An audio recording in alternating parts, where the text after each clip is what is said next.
Okay, so continuation tayo ng ating tutorial, no, sa about EIGRP. Ngayon naman ang pag-uusapan naman natin is yung ito kasi yung naiwan natin na tanong doon sa previous tutorial natin, yung feasibility condition. Kasi ang pinag-uusapan dito is paano ba ini-evaluate ng mga router natin running EIGRP kung yung isang route ba ay pwedeng maging backup. Diba? Yun yung feasibility condition na yan. Kasi dun sa previous tutorial natin, diba, kung malalaman natin, kung maalala nyo, no? Kung hindi nyo maalala, panoorin nyo yung previous video. Etong si R2, diba, may dalawang route siya na pwedeng pagpadaanan ng kanyang packet. Diba, papunta dito kay R4 and then papunta dito kay R1. So based dun sa kanyang topology table, nung tinignan natin yan, ito yung ginawa niyang main path. Diba? Main yan, or yan yung tawag natin dyan is successor.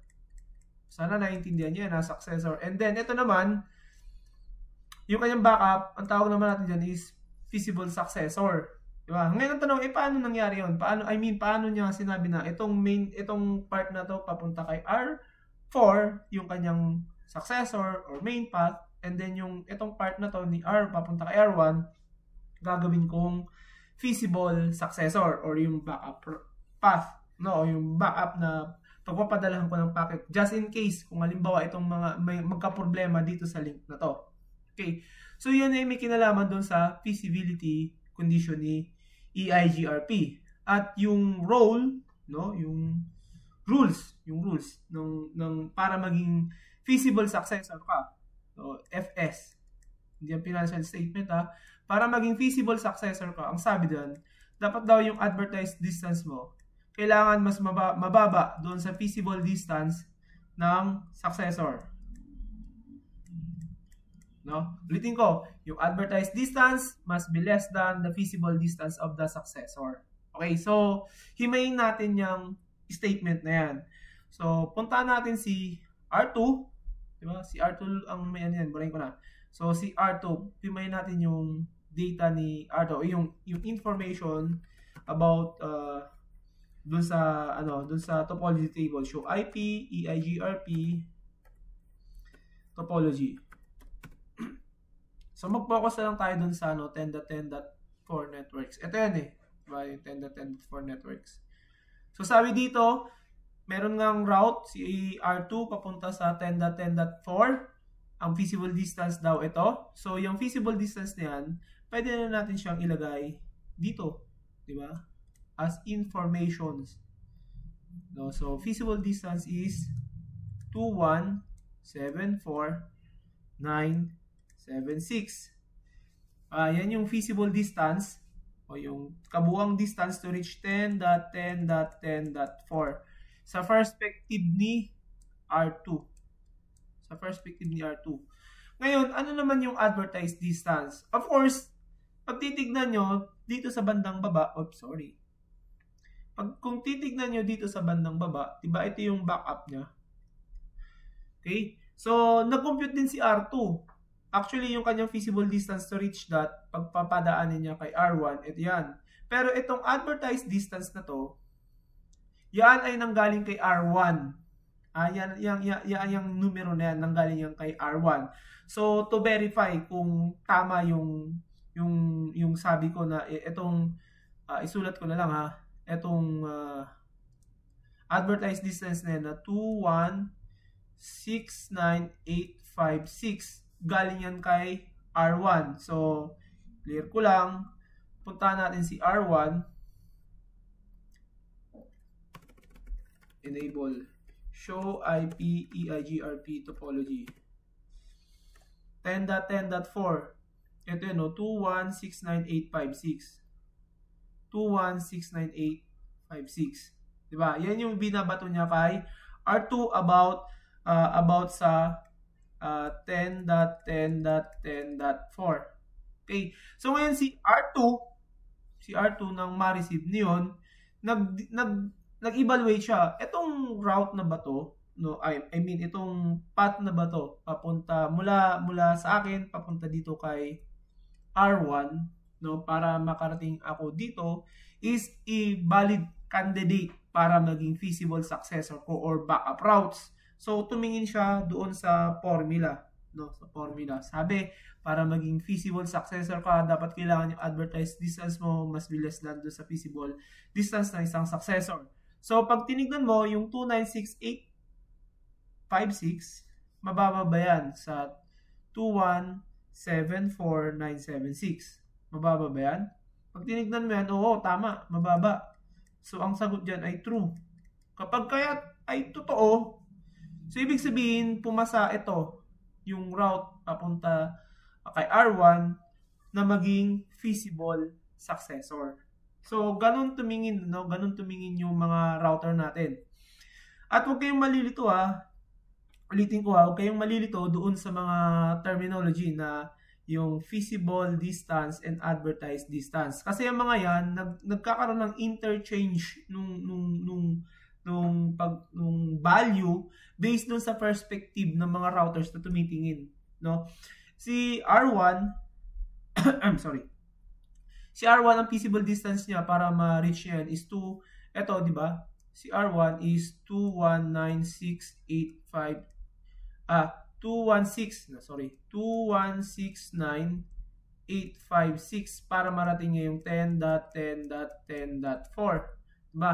Ang tawag niyan sa mata ni R1, sa kanya niyan, ang term niyan is feasible distance. Pero kapag yaan, no, kapag kayaan ay sabi ko nga ay ibinato niya kay R2, ito, yung value na yan, hindi yan feasible distance kay R2. Ang tawag diyan ni R2 is advertised distance. Okay? Kasi yan yung sinabi sa kanya ni R1 na para marating mo to, ito yung value nun. Diba? Etong si R2, magkakaroon niya ng sariling computation. Diba? Magkakaroon ng sariling computation. Ang tawag niya na doon, feasible distance. Okay? So, ganun tumingin, no? Ganun i-reconsider ng mga routers natin yung feasible distance. Ito. Yung feasibility condition na ito para ma-consider mo na back up yung isang path papunta sa isang destination networks. Okay? Tandaan nyo, the advertised distance must be less than the feasible distance of the successor. Ngayon, tignan natin yung ibang tawag nito. Pag hindi paano ba? Pag hindi ka pumasa dito sa feasibility condition na to, pag hindi ka diyan pumasa, ibig sabihin niyan, yung router is wala siyang backup, no? Tulad na lang halimbawa nito kay R4, di ba? Pag tinignan mo dito si R4, show IP EIGRP topology.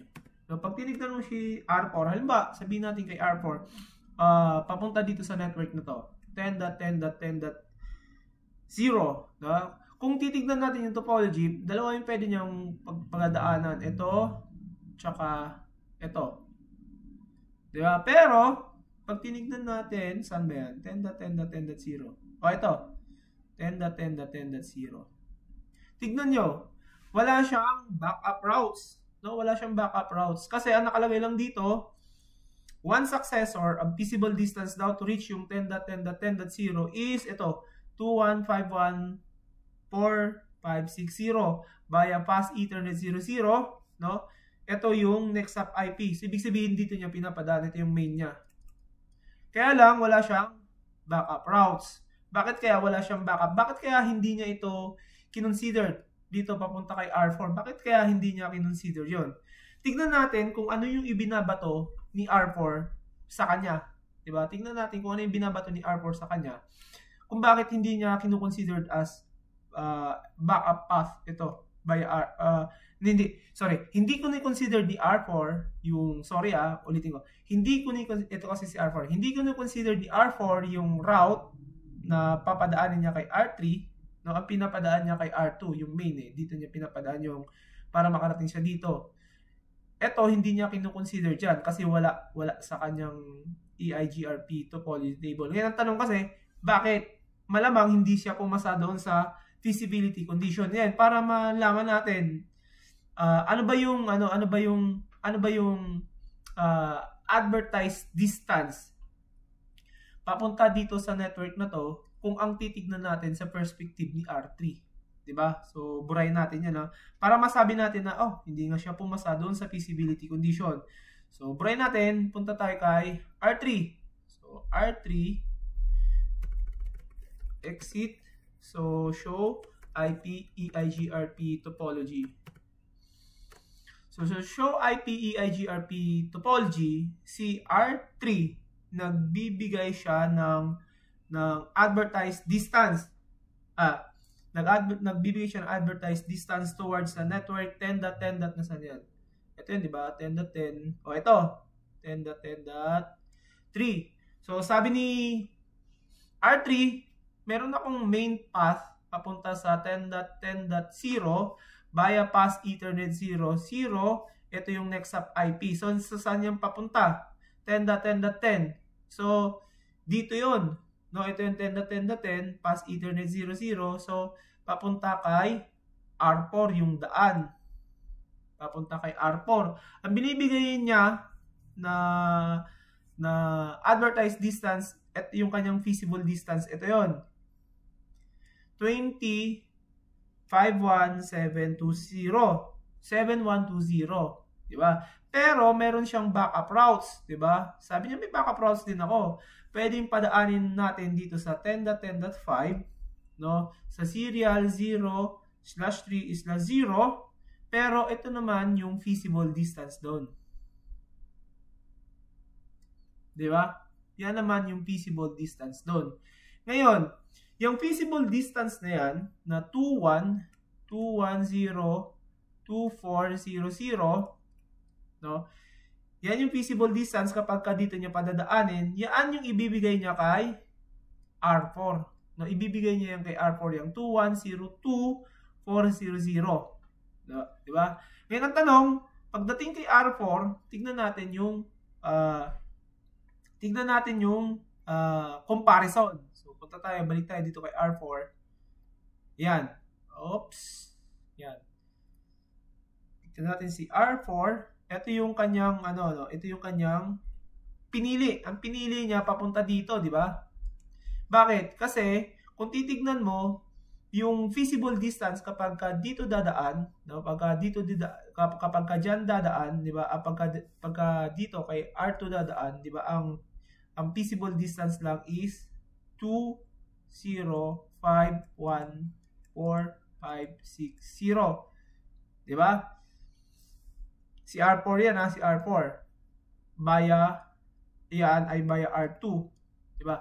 Kaya lang, ba't hindi niya pinili yung via R3? Kasi kung via R3, ang advertised distance dun is 2.162.4.0.0. Kaya hindi siya lumalabas dito kasi kung titignan natin yung feasibility condition na met ba, yung advertised distance na, ito magiging advertised distance to sa mata ni R4. R4. Ito magiging advertised distance yan. Yung 2.1624. So, dito natin yung ilalagay. So, 2.162.4.0.0. Yan, di ba? Tapos, yung feasible distance niya to reach yung 10.10.10.0 na yan is ito lang 2.051.4.5.6.0. So pag pinagkumpara mo yan, ito ba ay less than dito? Hindi, di ba? False ang sagot. So dahil false, itong route na to via R4, via R3 ni R4 papunta dito, hindi niya kukunin, hindi niya ilalagay dun sa kanyang topology table kasi dito niya padadaanin. Mas mababa ito. Diba? Ganun yun. So ngayon ang tanong, paano kung mag-down ito? Yung main path mo, wala kang backup routes. So ang ginagawa by default ng mga EIGRP router, nagre-recompute siya mga yan. Magre-recompute siya kapag wala siyang backup at eventually, makukompute na to. And then, since na makukompute niya yan yung kanyang i-install dun sa kanya, yan yung papasok dun sa kanyang topology table and eventually dadalhin niya sa kanyang routing table. At pag nasa routing table na, since na ito ay down, dito niya na padadaanin yan. Okay? So, ganun tumingin. No? Ganun dapat natin tinitignan. Ganun dapat natin intindihin pala, yung feasibility condition. Kasi pagka nasa field na kayo, tapos EIGRP yung ginagamit nyo, I mean, yung routing protocol na ginagamit nyo, so wag ka nagto-troubleshoot kayo, pwede nyo magamit yan, yung mga ganyang klaseng idea. Okay, so hanggang dito, I think hanggang dito na lang muna yung tutorial natin, di ba? Kung medyo magulo, no, medyo hindi nyo masyadong nagigets, mag-message lang kayo, mag-comment kayo dun sa comment section. Then pag may time, pwede kong sagutin. Gagawa ulit ako ng mas clear and then mas simplified pa siguro na explanation kung ano ba yung feasibility conditions na yan. Okay? So, hanggang dito na lang yung aking tutorial about dyan. And then, mag-move na tayo dun sa equal cost, tapos unequal cost load balancing, then dun sa EIGRP security natin. Okay? So, abangan yan sa mga susunod na video tutorial ko. So, tulad lagi ng paalala, pagka may natutunan, may naintindihan, huwag kakalimutan mag-like, mag-subscribe at i-share yung video na to. Hanggang sa susunod.